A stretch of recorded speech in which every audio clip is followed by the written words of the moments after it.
All right, so we got a great turnout. Welcome everybody to our bi-weekly webinar. My name is Ryan Poole. I'm co-host with Jim Brown.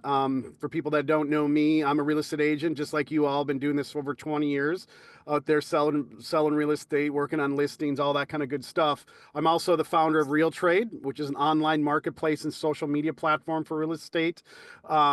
I tell everybody things Zillow meets LinkedIn, but only for real estate. Big thing is though, we have a totally different business model than Zillow. We actually don't sell leads off your own listings. So imagine this is you can get direct buyers directly off your listings. So want you to check that out. Google RealTrade. We're actually doing some big marketing right now to buyers and sellers. We're getting hundreds of buyers and sellers on the platform now here every day. So definitely check that out, create a profile, and who knows, you get a call or a direct message from the platform and get a direct buyer. So I'm really excited to host this with Jim. You know, Jim is an amazing entrepreneur. Not only does he own his own title shop, New Path Title, he's also a real estate attorney. For people that don't know, it owns James Brown Law, and also the awesome closing software Title Leap, which is like a free contract coordinator. I tell you what, I hate doing deals when Jim's not the closing with Title Leap, because it really is an amazing tool. But we're excited, Jim. This is a very relevant topic right now. Obviously, the condos, we were just discussing it, how it's affecting the market. And as an agent now, we have to be really, really educated on these differences, on these changes, why it's affecting values. You come across as your client, as an expert, in the condo market, and we're going to obviously dig into that, with the new condo changes on the contract, and of course, we're going to touch on short sales as well. So, Jim, man, let's take this away. Thanks, Ryan. I want to just mention a couple things real quick before we get into it. February 27th, we're going to have our first Realtor Social. It's going to be at Sushi Joe. February 27th. What did we say, Taj? 6 o'clock? I think 6 o'clock. I'll give you Yeah, I believe 6. I don't remember. I have to go back and check what time. first drink is free. We'll give you guys an update on the time. It's going to be the last Thursday of the month, and we'd love to see everybody's face.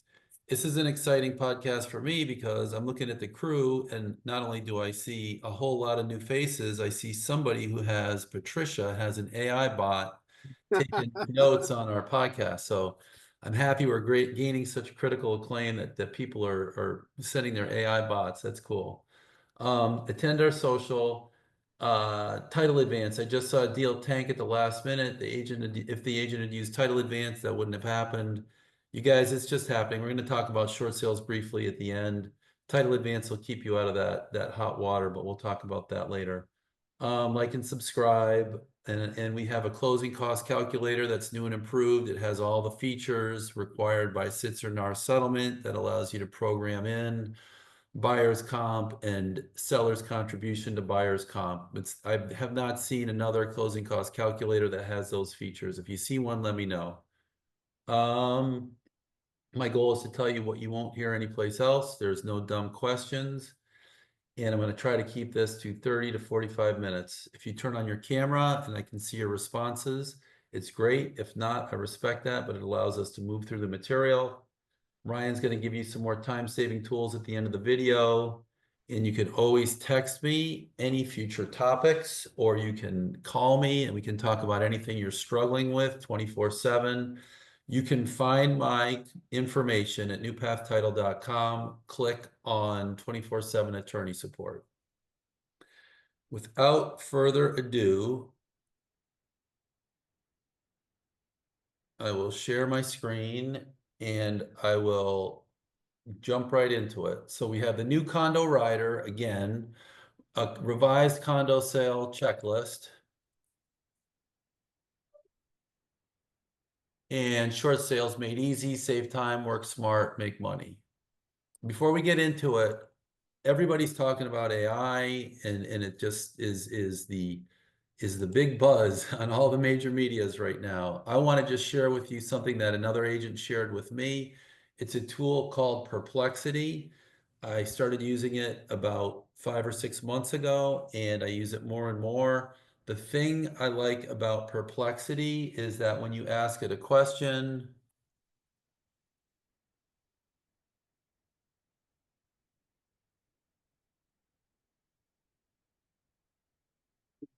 it gives you quick links to the sources wherever the information was derived. So if you ask it what statute, you ask it any number of different things, it's going to give you the source of that information easily. And you can make good decisions, or you can even ask it what statute applies, and it'll give you that statute concisely.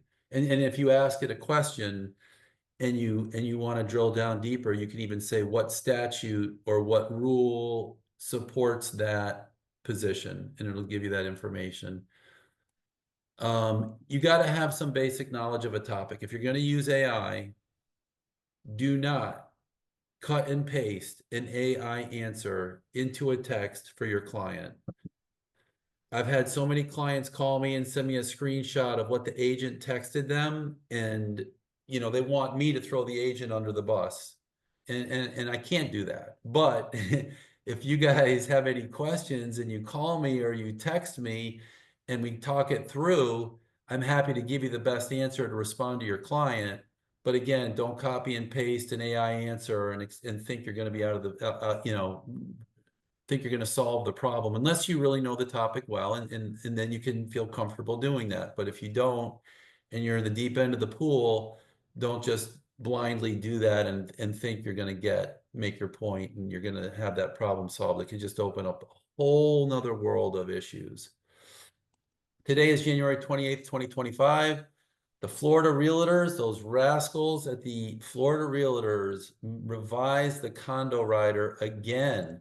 The old Condo Rider was dated 9/24. The new one is dated 12/24. 3 months. What is this? We used to take years to do this thing, and now we're taking months. No big changes, but you will need to do a little more research. I would not be surprised if soon condos just make a portal with these changes and all the documents in them. So what's happening now is we're getting a ton of pushback from associations, because as agents get smarter, they're asking the questions up front, and associations are going like, this avalanche of data now we have to provide. There's only about, I think the rule is, there's a rule on websites when a condo has to have a website or not. So if a condo is, I think the current rule is if there's over 150 units, you have to have a website. And then it's going to go down to 50 units and 25 units. Most condos, many condos don't have websites. Some do.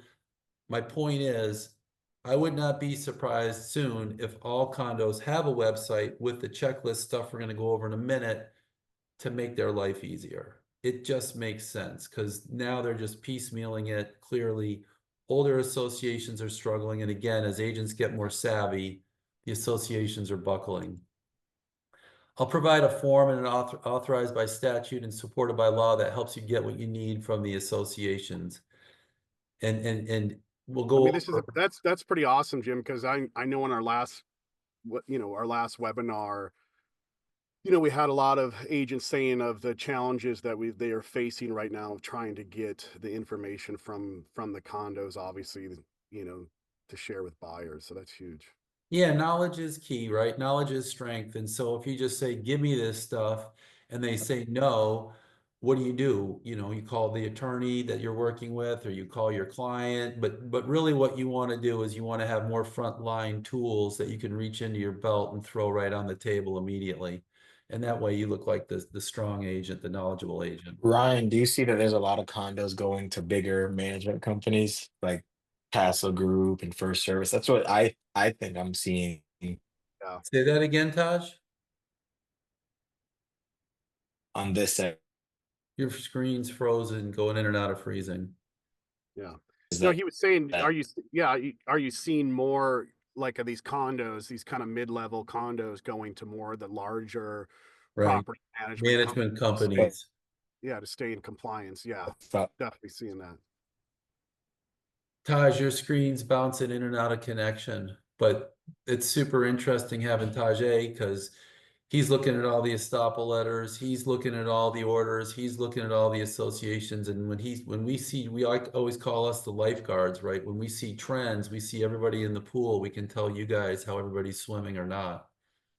Yeah. All right, the basics. First and foremost, is it a condo? I just saw one the other day. A condo will always have the word declaration of condominium with a book and page in the legal description. I just saw one the other day where a lawyer who does real estate on a regular basis called a townhouse that was a condo, not a condo. And so they assumed it was an HOA, and the lawyer sent the wrong disclosure form with the wrong set of rules governing the necessary seller disclosures. Take 2 seconds, make sure it's a condo. The basics, that's why I call it the basics. Next is it nested in a master or a COA? We've all seen nested associations. Just pause and figure that out. I'll give you some ways to do that. You can look at it in the title commitment. If the commitment's out, that'll tell you. The estoppel letter will tell you.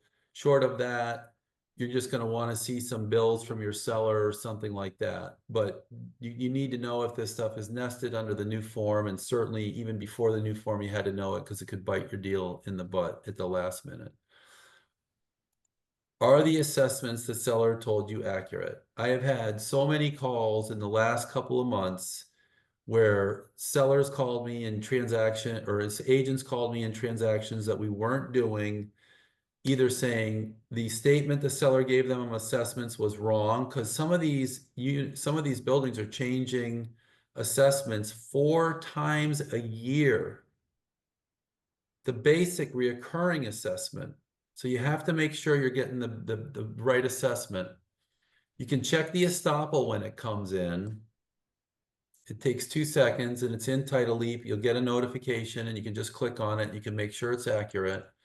You can circulate an addendum if it's not accurate, because under the case of Pine Tree, if the buyers can cancel any time if the fees are not disclosed by seller accurately. And what's accurately? You know, does it have to be to the penny? Not necessarily, but it certainly can't be $20 off on a $100,000 sale. $20 off on a many $1,000,000 sale may not be significant, but they have to be accurate. Otherwise, the buyer can cancel right up until the closing time. This was something I was going to do, but I decided against it. All right, this is a higher level discussion, assuming you already know the Condo Rider bones. Here is a pretty good discussion of the condominium basics. It's a video, it's put out by a lawyer, and I think that they did a pretty good job of explaining the basics. It takes a little bit of time, 45 minutes, but if you're rusty on the condominium rider, definitely pump that into your brain, and it'll help you get a big picture framework. We're going to drill down right now, though, on a specific checklist of things that agents need to get, whether you're on the buy side or the seller side. Some basics. Sears, or the Structural Integrity Reserve Study, also referred to as SB 4D or Senate Bill 4D, have 2 parts: milestone inspections and SERS budgeting. What buildings have to conform? Condominiums and cooperatives. I get texts all the time if cooperatives have to conform. 3 stories and higher. Commercial and residential, 4 units or more, and 3 stories or higher, and parking garages are not a story. So I got a call the other day from somebody and they wanted to know if it was a 3-story building or not. And the first story was a parking garage and sections of the building, and there were multiple condominiums within that structure.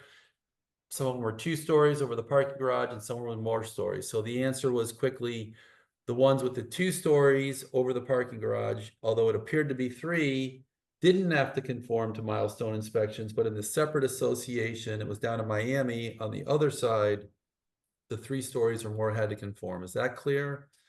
Yeah. Parking garages don't add to the stories. And 25, yeah, 25 years or older. Here's I heard it explained this morning again, really, really well. What applies? Every 30 years from the date of construction, or 25 years if the building's close to the water, and then 10 years thereafter. Best, shortest, simplest explanation I've ever heard. Who has to conform to these 2 testing standards and budgeting standards? Every 30 years from the date of construction, and then 25 years if it's near the water. Or they even have a rule about municipalities if they think that areas are especially sensitive, but I would not get into that because we're going to give you a checklist that'll help you circumvent determining if that applies or not. Very important is the right of first refusal. I've been practicing 40 years. I never see this come up, but rarely. And we had one the other day. We took them in as a client and they had the building's right of first refusal. There looked like there was some bad faith. You have to understand the rights of first refusal. All right. It is estimated that 50% of all Florida condominiums will not comply with Senate Bill 4D. This is an old one. This is from a topic, let's just take this right out because we go into it again at the end. There are a lot of properties that aren't complying with milestone inspections and the required budgeting. So you're just to be clear, Jim, you're saying that it's estimated Okay, that I 50% found of this on the the web for with, What's three that? stories or higher are not complying, not that all condos. It's estimated right now that Yeah. there's close to 50% of the units are not in compliance that have to be in compliance with Yeah. milestone inspections. That's what I've heard too. You know, that's what I've heard as well. And I don't remember the number off the top of my head of condominiums, but I believe it's somewhere around 3,000 to 5,000. Amazing. What is inspected? The roof, structural systems, fireproofing and plumbing, electrical systems, windows. Let's see, electrical systems is not there. Windows and exterior doors, waterproofing and exterior painting, any other item with a maintenance replacement cost exceeding $10,000. And in Miami, Dade, and Broward, it also includes electrical. And this catch-all, anything with a maintenance value that affects the structure over $10,000, that captures anything that you want to throw in there that could possibly lead to a failure. What does it cost and how long does it take? Pretty standard. It's turning out to be 1 to 6 months and $10,000 to $50,000, depending on the size of the unit, of the association, of the number of units in the association. It depends how big and complex. And phase 2 inspections become more expensive. So they have phase 1, which is visual inspections. And then if you saw that, what was it? The Stewart condo that was condemned a few months ago. The Stewart condo underwent what's called phase 2 inspections, where they start boring holes in the concrete, doing, I think it's called hypersonic testing with gauges and determining the structural integrity. And then if it gets really involved, they could actually start looking at the structure underneath the condominium and the material that the condominium sits on and things like that, doing boring tests. Boring tests are where they bore the soil. Main topic. Now that we've scared everybody to death, it's like seeing a horror movie and a scene you'll never unsee the rest of your life. There are too many new checklist items in the condominium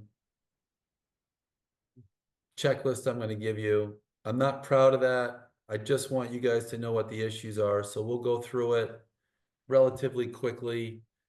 And if you want to, you can update, you can cut and paste my list. Every transaction is a little different, but they're generally the same. You can also send me your decks and send me a text and we'll go through them together. Here is, before we get into the checklist, but here's how I would enforce your seller's rights. We did this a couple months ago. We didn't go into detail on this. I want to go into a little more detail on this. If you look at sections 6 and 7 of the governance form, you're going to see there are some rights of unit owners, not agents, of unit owners to make these requests. In your requests under governance form number 7, you mention the governance form, and I'll show you exactly what I'm talking about. Don't mention anything legal, in my opinion. Don't ask for any legal opinions. If you do, you just want to know yes, no questions, yes, no answers, and do you have copies of the documents? If you ask for legal opinions on things, then they can push you off into a longer response cycle. I'll go over that in a minute. I'd start with number 7. They have a 5 to 10 day answer period. They have to respond, and then go to number 6 if they don't respond. Mainly, keep your seller informed. don't get into the problem that a lot of agents get into where you're bumping up against time deadlines and you're having pushback from the association or a non-responsive association and your seller has no idea. Keep them in the loop early. If the association is not responding, tell the seller they need to get involved or maybe even engage an attorney. Note, these apply to unit owners, not agents, so you need to be signed. So these requests need to be signed by sellers. Here's a form you can use to make the board request in number 6. It's supported by the Department of Business Practice and Regulation, Florida statute, and the governance form. We'll go over the governance form first. If you look at the governance form in 6 and 7, can everybody see this? Is it too small, Ryan? No, I can see it, Jim. There we go. That's good. So if you make I would start with 7. The association must, the word must is there. It's not may, it's must.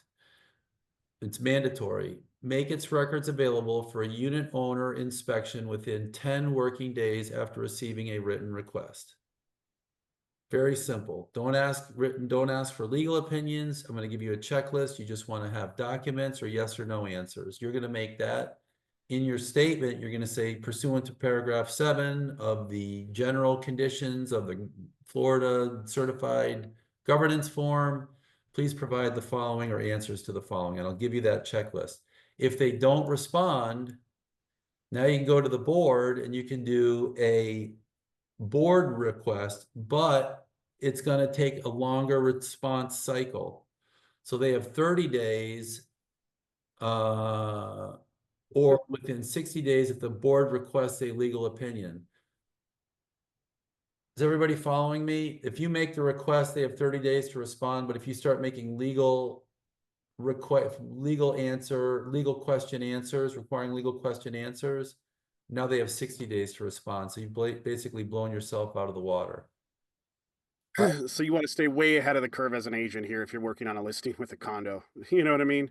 I mean, get your owner to get this information as soon as possible. I love the people who have the cameras on. I saw Wendy's eyes open up. She's like, I mean, it's just reality. You got to be ahead of the curve. Way ahead. The agents that aren't going to get their commissions are going to get frustrated, and the parties that are going to have, not the greatest experience are the ones that are playing catch up. That's the new world of being an agent. Knowledge is key. Get your checklist out there early. Check the boxes. Keep your client informed. If you're having, just let everybody know too. I just want to let everybody know. Listen, this outline is going to be emailed to all attendees with the links to this actually form that you can show to your owner, your unit owner, saying, "Hey, request now." Like they got to provide it to you. And when you're representing a buyer, now you know exactly what to ask your seller's agent. And if your seller's agent's like, oh, the association's giving pushback, you got to get your seller involved. Your seller has to make this written request. The association must make its records available for unit owners inspection within 10 working days after receiving a written request. It's not a written request from an agent. The agent drafts it, the seller signs it, the agent sends it. Yep. All right. Jeff, I just saw you asked a good question. We'll come back to it. I think you're saying from a lender's perspective. So there's the governance form. Here's the written request form. If things go sideways, this is the request you make of the board. It's an official records request. I gave you the link. It's authorized by Florida statute. Again, if you don't ask a legal question, they have to answer within 30 days. But now you've got to be way ahead of the ball. So my advice is stick to number 7. Don't resort to number 6. It can take a lot longer. I forget who it was that asked me about enforcement after our last podcast on this topic. I think it might have been Wendy, but that was a really good question. So I want to dive into that a little deeper on this one. All right. So please provide answers, documents, and values for the following. So here is your checklist. At long last, here is the checklist. CHECKLIST. This is the official sanctioned checklist of James Brown Law and New Path Title and Savvy Agents. You're going to cut and paste this stuff and you're going to put it in your request for reviewing the records. Please provide answers, documents, and values for the following. Does the association have the first right of refusal? Yes or no? Does the unit owners have the first right of refusal? Yes or no? I'll put yeses or nos in there by the time this thing goes live. So when you cut and paste it, it'll be more clear for the association how they're going to respond. What are the regular assessments and how often are they paid? Are there any special assessments? If so, how much and when are they due? Please provide the board agendas for the year prior to the sale and the meeting minutes for the year prior to the sale. Why is this important? Those are all the things that are in the condominium addendum that sellers are supposed to supply to buyers. Yeah. Right. Jacqueline had a question too. Do you think the condos are going to charge for these documents? Can they charge for them? The condos can charge a reasonable fee and the sellers have to pay. That's in the addendum. Mm-hmm. And also in the addendum is under 5D, any purported, can you see my cursor, Ryan? Yes, I can. Any purported waiver of these voidability rights shall be of no effect. They've actually gone the extra step to say a buyer can't waive their rights to receive these. So I've seen a lot of agents have the buyer just say something, we waive our rights to receive these documents, and then it gets in front of an attorney who knows the rules, and they say they can't waive them, and we never received them, and we're out. We're tapping out of this transaction. So be aware that buyers can't waive that stuff. All these mandatory disclosures. So you're going to ask them to provide you a copy or a link to the following. These are the things that are listed in this paragraph here. These are what the buyer is supposed to receive, 5C and D. Declaration of covenants and restrictions, or otherwise known as the decks. The articles of incorporation, the bylaws, the rules, the financial statement, most recent, the annual budget, most recent, and the FAQs. FAQs are a form that the Florida DBPR provides, and the association has to make answers to those FAQs based on the structure of the association. It's not like the governance form. The governance form is standard for every association. Is that clear, Ryan? Yeah, I know I've had some of the smaller condos don't have FAQs.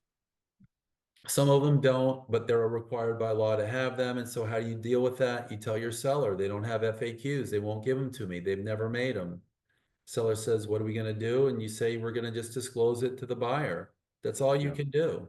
If it's not available, it's not available. Yeah.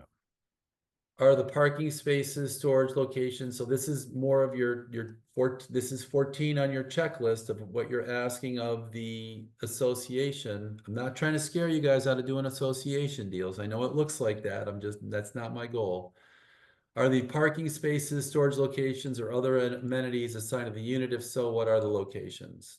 That's in the association rider. I cannot tell you how many times I've seen a disconnect between what the seller's selling, and 550 Okeechobee is the greatest example of what the seller believes they're selling and what they actually own. It's the source of more conflicts in that building than any other building I've heard of. The courtyards too.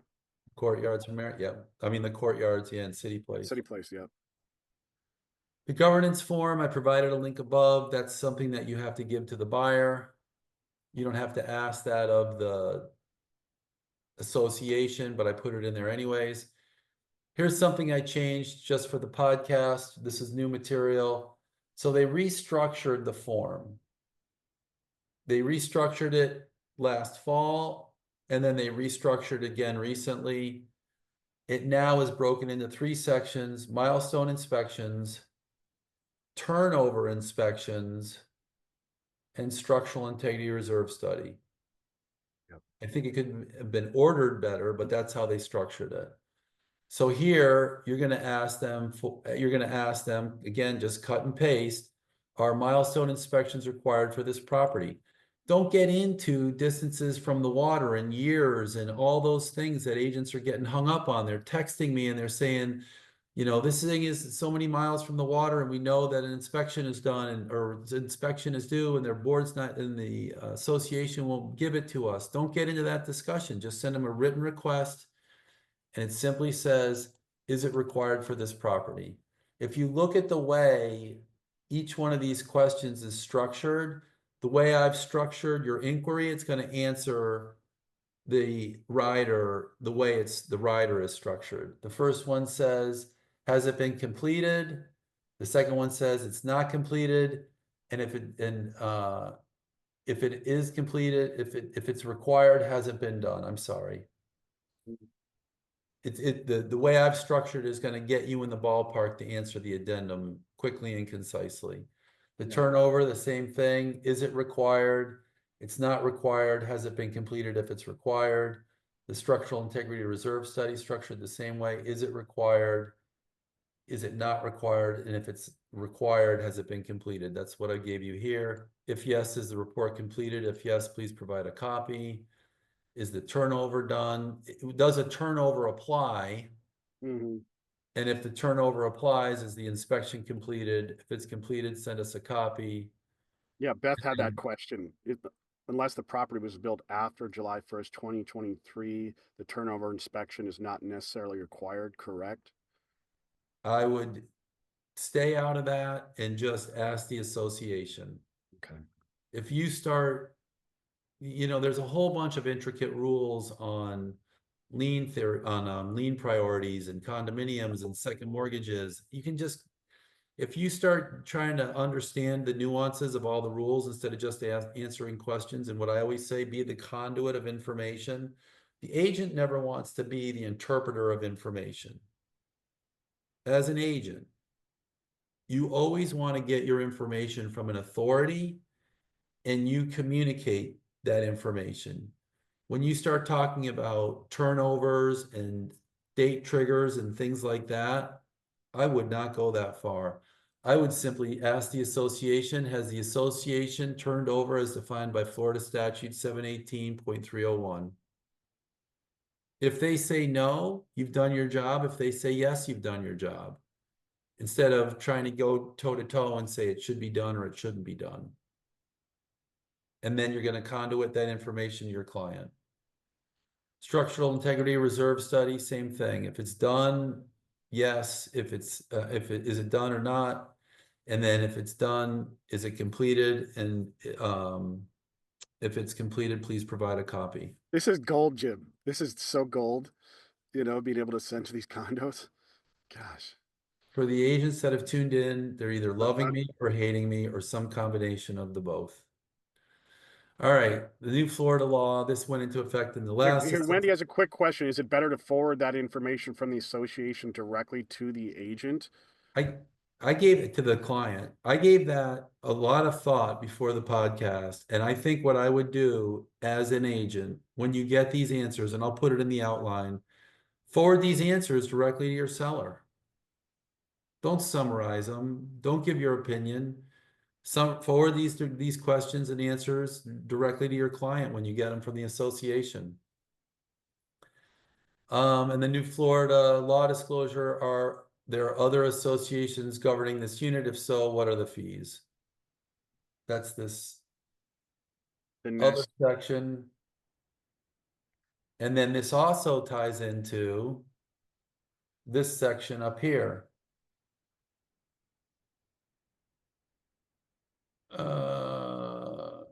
You guys are really going to hate me when I tell you this next one. Where's the section, Ryan, that talks about, I thought it was right after 5.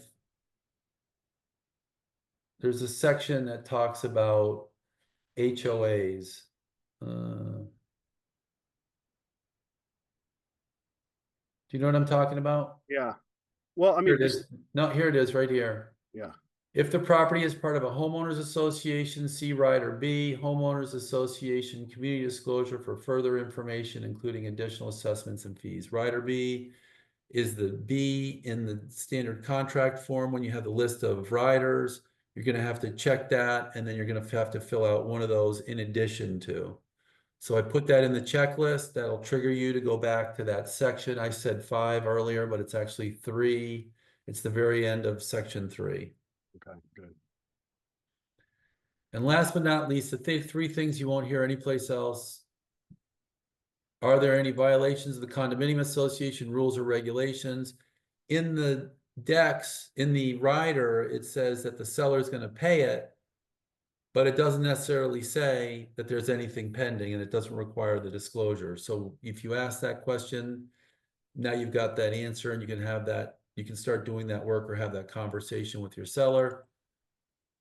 Is the association involved in any current or pending litigation? That goes back to this question here, which gets glossed over a ton of times. Here it is. Section 3D. Seller represents that seller is not aware of any pending and anticipated litigation affecting the property or the common elements. I heard a great discussion between attorneys this morning, and they were talking about this exact provision. And when agents talk to their clients, you say, this is the work we have to do, and I don't want you to do it. And you can, and you make them feel like you're filling your value, because you say, have you attended all the association board meetings for the last 3 years? Have you read all the agenda meetings, meeting minutes? Have you read all the agenda items? That's why you need me. I'm going to do all this work for you. And specifically, there's a provision in here that I gave you a question to ask of the association on litigation. Here's the one. I've been practicing solo 20 years, in real estate 40 years, and I never even realized this was in there until I started going through this thing, because I heard another lawyer talking about getting out of the contract because this disclosure wasn't made. Has the association voted to forego retrofitting of its fire sprinkler systems, handrails, or guardrails? Don't hate me, but this is in the contract. Sprinkler system retrofit. Show of hands. Who knew this was in there? Actually, this came up in the courtyards. They were retrofitting their sprinkler system. Ryan, and then this is why I say iron sharpens iron. I got this question from an agent the other day. I've looked at this form 500 times. I didn't realize it was in there. And I'm sure I've read it over the years, but it just didn't resonate as something that was so pertinent. And then I got a text from a agent the other day. It might have been the courtyard, but we were talking about this, and I went back and I looked at it, and I looked for some discussions between attorneys on this issue. And sure enough, so I have in the outline of checklist items that you're going to ask of the association, has the association voted to forego retrofitting its fire sprinkler system, handrails, or guardrails? That's it, you guys. We are at 10:44. Practice tips. Email me your decks and a text, and I'm happy to go through them with you. I gave you my contact information. It's also available at newpathtitle.com. Note 5, we went over that. You cannot waive the disclosures of the mandatory documents. I'm going to structure this outline a little bit differently, because as I was going through it, I'm just going to put a few more prompts in there. So as agents, if they cut and paste it, they know exactly how to handle it. But just know that section 5D of the rider, by contract, you can't waive it. And I believe there's a supporting statute, but everybody agrees it can't be waived. Everybody know the hierarchy of laws and rules that bind agents and buyers and sellers. You have federal law, then you have state law, and then you have local ordinances and rules and case laws. Federal law is the highest. Contract trumps everything. For the most part, people can make contract rules that trump the laws unless the laws say they can't be trumped. Does that make sense? Yep. So when you're in your mind, when you're thinking, what's the most important rule? 90% of the time, it's the contract. And then if something's vague in the contract or not mentioned, then you can rely on federal law, state law. We also have lender rules and policies that we fold in. You know, what could be more complicated than real estate? There's so many rules we have to adhere to. Remember the basics. Pine tree. If the fees aren't stated accurately, the buyer can cancel at the last minute. It's estimated that 50% of all condominiums are done in SB 4D compliance, and therefore these disclosures are critical. So Yeah. in the back of your mind, non-compliance is as important as compliance. And that's why I've structured the questions the way I have. Yeah. Real Yeah, we quick. got a quick question that I just want to go Yeah. because we do have Jeff Stewart on the call.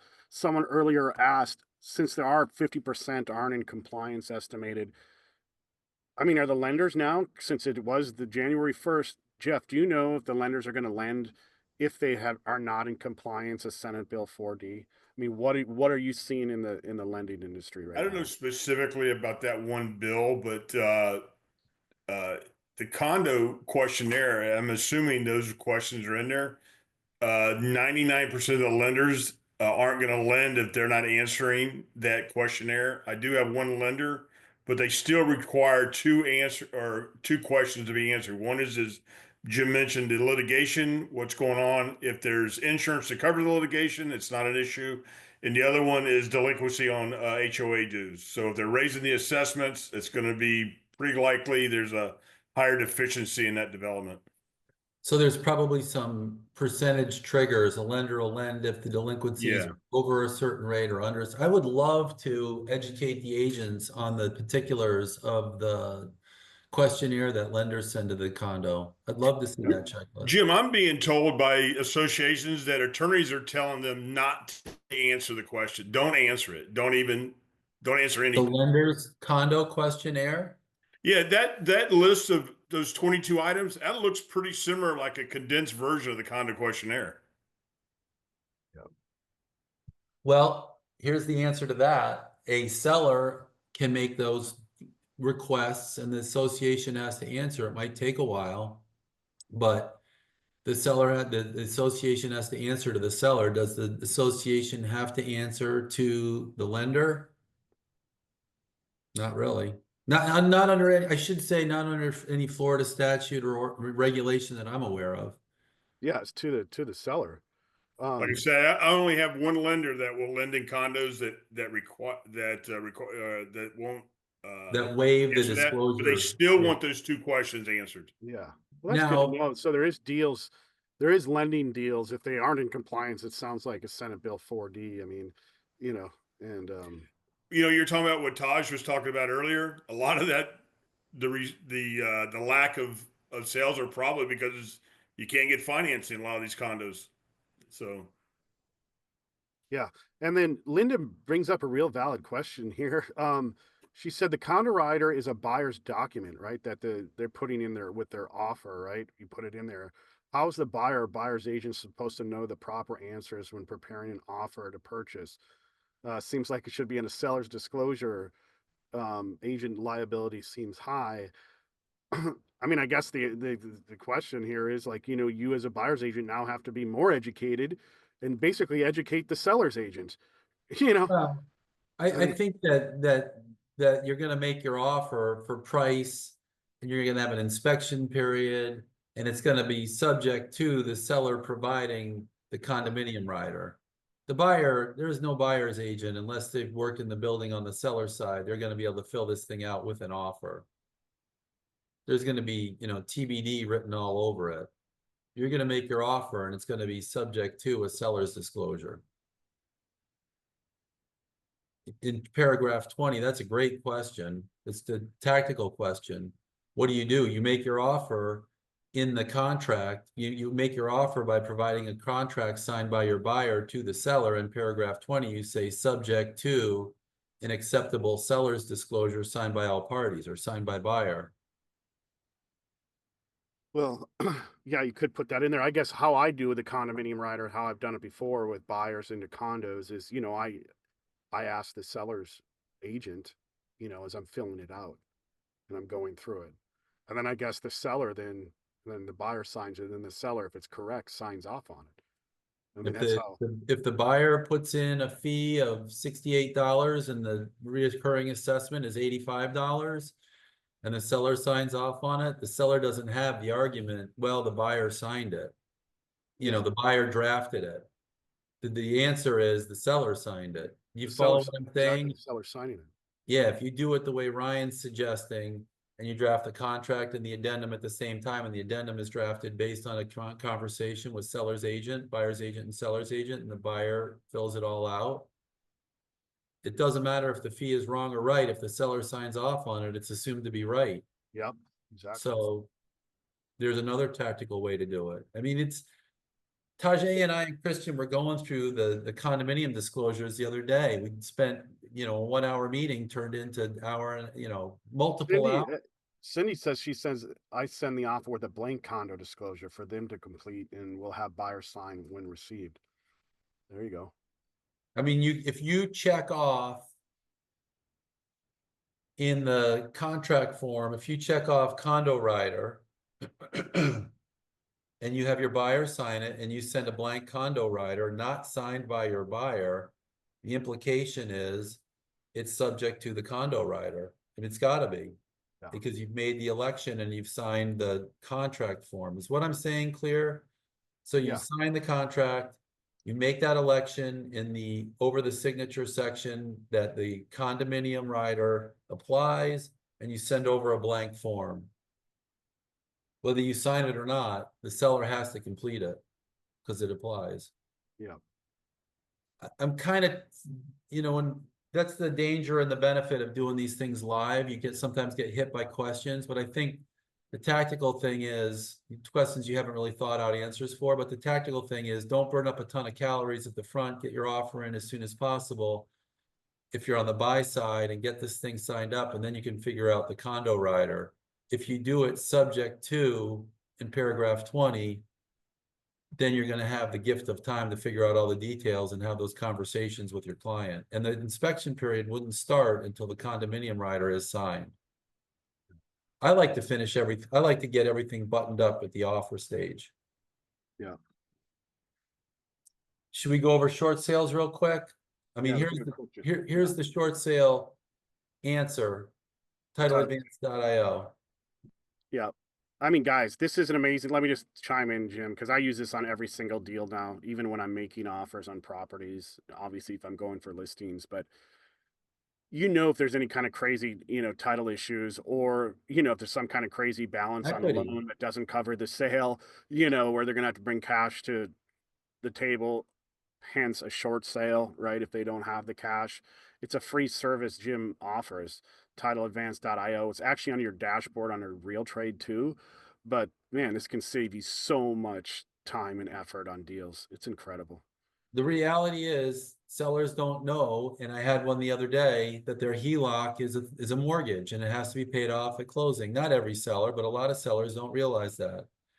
And so the PACE loans and the Y Green loans, I lectured a group of agents the other day and they didn't know what PACE loans and Y Green loans were. Those all have to get paid at closing, even though the seller was told by the person who originated the loan they're assumable. The reality is a buyer doesn't want that loan. Yep. And a lender won't do it, right? I mean, a lot of lender won't do it and a buyer doesn't want it. So it comes up as a last minute problem, and a title advance will reveal that. Sellers aren't aware, so you don't even make the election in the contract, and then it just comes up when you finally get your title commitment late in the game.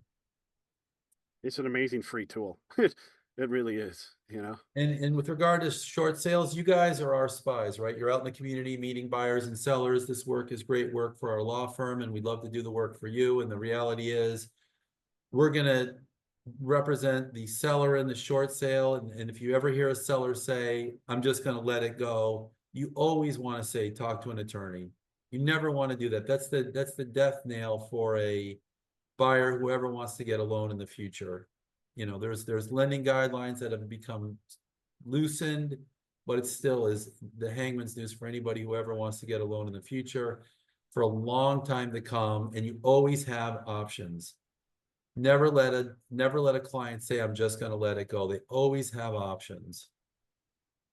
Real estate agents burn a lot of calories with the discussion. If the property is short, loop me in early. I can have all the discussions. An agent called me the other day on a Saturday. They texted me, we got a short sale problem, an equity problem, and we had the conversation with the client right then and there, and I gave him the advice. And the agent is now going to get the deal. But the point is, the agent didn't have to burn a lot of calories explaining this stuff to the seller and what the issues are. We negotiate short sales for a flat fee. It keeps the buyer in the fight. Short sales can take a long time. If you're going to send your short sale to somebody who doesn't charge a fee, the buyer has no skin in the game. It's my experience.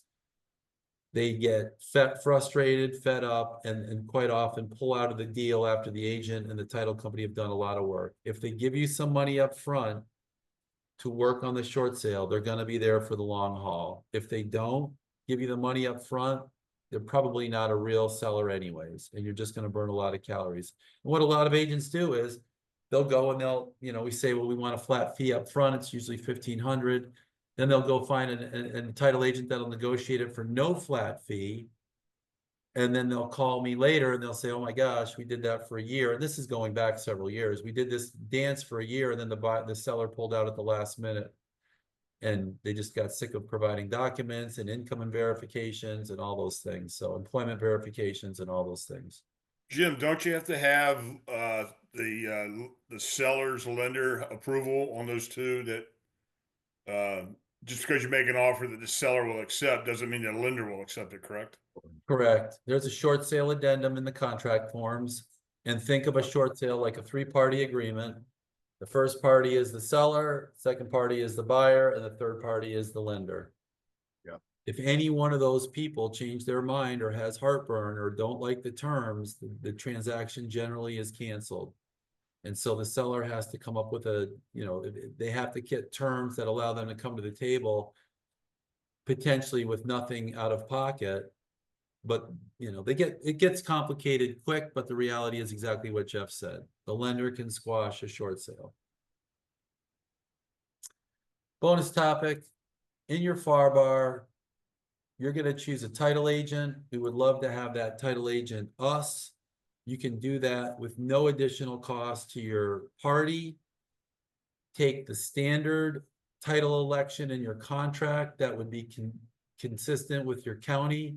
So in Palm Beach County, it's the seller's pay. Leave it on the seller pay side. If you're representing the buyer and you want us to close for you, just simply write our name in paragraph 20 and our contact information. Now the seller will still pay. The buyer has chosen the title agent. You'll get Title Leap. You'll get me. You can text me 24/7. I'd be happy to walk you through any deal, whether I'm your title agent or not. But if I am your title agent, I can pull up the documents and we can get to the bottom of your issue quickly and efficiently. Yeah, no, you'd be surprised. I mean, you've done buyer sides for me too. Obviously, listings I send your way, Jim. But like, you'd be surprised. There's some sellers agents that don't really have a title company too, that they're even married with, or the seller, and you say, "Hey, I got a great one." You know what I mean? We're You seeing it guys more pay and for. more, Yeah, you're seeing that more and more. So that's an awesome point. especially as agents get younger. They're not married to their title company. They just want to get it done. And Yeah. if the listing agent is, a young agent that doesn't have strong ties, and you say you want to use us, we're happy to close and keep everybody in the loop. And you get Title Leap, the free contract coordinator that keeps track of all your drop dead dates. I mean, I love it. Emails, text, so there's no surprises when the inspection period is, when the finance contingency's up, all that kind of stuff is kept right there in real time, which is amazing.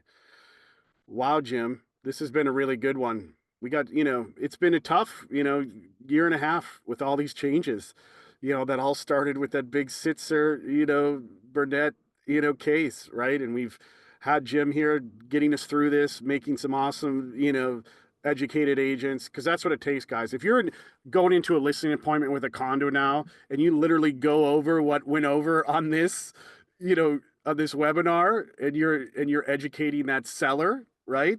And that you're showing that you're, hey, an educated agent, it's going to And separate. that's your value proposition. These are It's the a huge value these are the proposition. things that are required under the contract, and I'm going to take care of for you. I know. And even marketing this to these condos, I mean, even doing a mailer, there's so many of these condos out there right now. These owners are just scared of what's going to happen. And you can send a mailer out to these condos and say, hey, I fully educated on Senate Bill 4D. I know all the questionnaires, all the questions we need to ask to get your property sold, and do it in a quick and efficient way. It's a great marketing marketing I tool. love seeing all the new faces we're bringing into these podcasts. I love the repeat faces and I love the names that I'm not familiar with. Mm-hmm. It's great. Awesome. Yeah, I'm gonna also, I've been sending out marketing opportunity stuff. So the last one I sent out was The homestead. a marketing mailer on Homestead and the new fraud protection rules, or the new fraud protection pieces, and portability. Yeah. So you guys can send that to your clients. I sent the email around. If somebody didn't receive it, text me and I'll send it to you. Just copy and paste it and send it to your clients and your I sent it to database. like 6 clients, and one of them was that I closed last year, and they were so like, "Oh my gosh, Ryan, you're right. We haven't filed our homestead." They were so excited. I'm like, "There you Yeah. go." Yeah. Awesome. And lever that stuff, you guys. Lever Yeah. that stuff to your advantage. Don't forget about our once a month meetup. We got our closing cost calculator. We talked about title advance, 24/7 attorney support.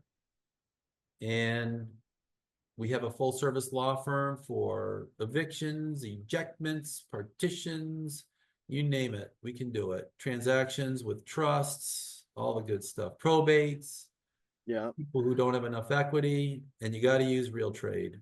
You got to use RealTrade. I want to give one big plug for RealTrade because we just developed this new feature now because we're marketing buyers and sellers, guys. We're running ads on Meta, and we're really upping our game on SEO because we have thousands of buyers and sellers on now, but we're going to get even more because the buyers and sellers now have the ability to comment and ask questions directly on the listings. So each listing is going to be like its own social page now. So if you create a profile and you have listings, buyers and sellers can ask questions and you can answer them in real time. Now, if you don't like the question or comment, you can delete them too. But what a great way, for buyers and sellers to have fun and get their questions answered quickly. Of course, they can DM you through the app as well and ask questions privately. But it's kind of fun that you're starting to see, people make comments, heart save the listing, share them with their friends, and then they kind of go back and forth like a social media page for each listing. Super It's cool. amazing how well recognized RealTrade is becoming. I was in a coffee shop the other day and I heard some agents talking, and everywhere you go, people are talking about real estate. Yeah, no, it's I heard a totally. I mean, local agent. our business model is different because we're not selling leads back to the agent, so we can do a lot of things that Zillow, Realtor.com, Trulia can't do. You know what I mean? So that's what we're really focused on, is being able to do the things that those other platforms can't do because we don't sell leads. How we make money from the awesome service providers through a social aspect, like Jim, like Jeff on this call, they're supporting us and then helping you guys get free leads. So awesome.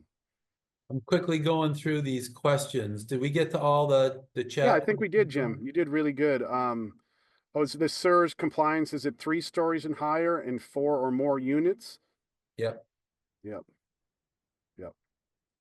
I think we got through all of them. So Your classes are great. Thank you. Great meeting. Thank you for all the info. All Yeah. right, you guys, I'm a little bit, I won't say hyper spastic, but I just love this stuff. And sometimes I get a little too deep in the woods. I'm going to try to keep it more surface, give you great outlines. But if you have questions, just call or just text me and I'll call you right back. no, that outline, you guys, everybody's going to get emailed the outline with that questionnaire, those questions that you can ask the association, literally copy and paste it. I mean, too. And I mean, like I said, go over that with your seller when you're doing the listing appointment and go, hey, are the other agents doing this? I mean, because I guarantee you 90% of them aren't, Yeah. Awesome. Thanks, Jim. All right, you guys have a great day. All right. Good luck out there. Happy selling.